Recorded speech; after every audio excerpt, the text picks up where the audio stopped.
தேவனுக்கு மகிமை உண்டாவதாக. தினமும் ஒரு வேத வசனம். ஏசாயா 53ஆம் அதிகாரம் 4ஆம் வசனம்.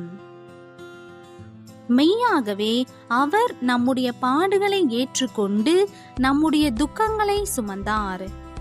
நாமோ அவர் தேவனால் அடிபட்டு வாதிக்கப்பட்டு சிறுமைப்பட்டவரென்று எண்ணினோம். கிறிஸ்துவுக்குள் பிரியமானவர்களே, ஆம், மேற்கண்ட வசனத்தின்படி நாம் அனுபவிக்க வேண்டிய சகலவிதமான பாடுகளையும் துக்கங்களையும் சிலுவையில் சுமந்து வாழ்வை வளம் பெற செய்ய தம்மையே சிலுவையில் அர்ப்பணித்தார் ஆண்டவர் இயேசு. அவர் எவ்வளவாய் வேதனைப்பட்டார் என்பதை வேதம் தெளிவாய் விளக்குகிறது. அவரது முதுகிலே வாரினால் அடித்தார்கள். 40ற்கும் 1 குறைவாக அடிகள் கொடுக்கப்பட்டது. அதிநிமித்தம் அவருடைய சரீரம் அப்படியே வாரால் கிழிக்கப்பட்டது. தலையில் முள்முடி சூட்டப்பட்ட பொழுது தலையிலிருந்து ரத்தம் சொட்ட சொட்ட வேதனை அடைந்தார்.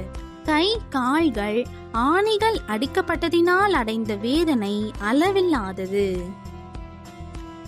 இத்தனைக்கும் காரணம் என் பிள்ளைகள் வாழ்ந்திருக்க வேண்டும், சுகமாயிருக்க வேண்டும் என்ற ஆண்டவருடைய அன்புதான்.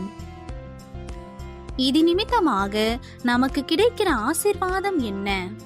நமக்கு வருகிற பாடுகள் அனைத்தினின்றும் நமக்கு முற்றிலும் ஜெயம் கிடைப்பதே.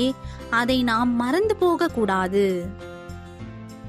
கொஞ்சம் பாடு வந்தாலும் எளிதில் சோர்ந்து போகிறோமே, அது அவசியமே இல்லை. சிலுவையை நோக்கி பாருங்கள், ஆண்டவர் நிச்சயம் வெற்றியை தருவார். எனக்கு அன்பானவர்களே, உங்கள் வாழ்க்கையிலும் கூட சஞ்சலங்கள் உபத்திரவங்கள் யாவற்றையும் மாற்றி சமாதானம் தெய்வீக சந்தோஷத்தால் இன்றே ஆண்டவர் நிரப்புவார். இன்று இந்த நம்பிக்கையோடு இந்த வசனத்தை நீங்கள் பற்றி பிடித்து தேவ ஆசீர்வாதம் பெறுங்கள். இன்றைய நாளுக்கான ஜெபம்.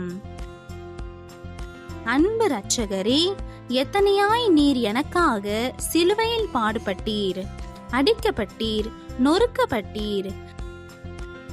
என் வாழ்வின் பாடுகளையும் துக்கங்களையும் நீதாமே உமது சரீரத்தில் சுமந்து தீர்த்தபடியால் என் வாழ்வை இன்றும் என்றும் உம்முடைய தெய்வீக ஆசீர்வாதத்தால் நிரப்புவீர் என்று நம்பி உம்மை மனதார ஸ்தோத்திரிக்கிறேன்.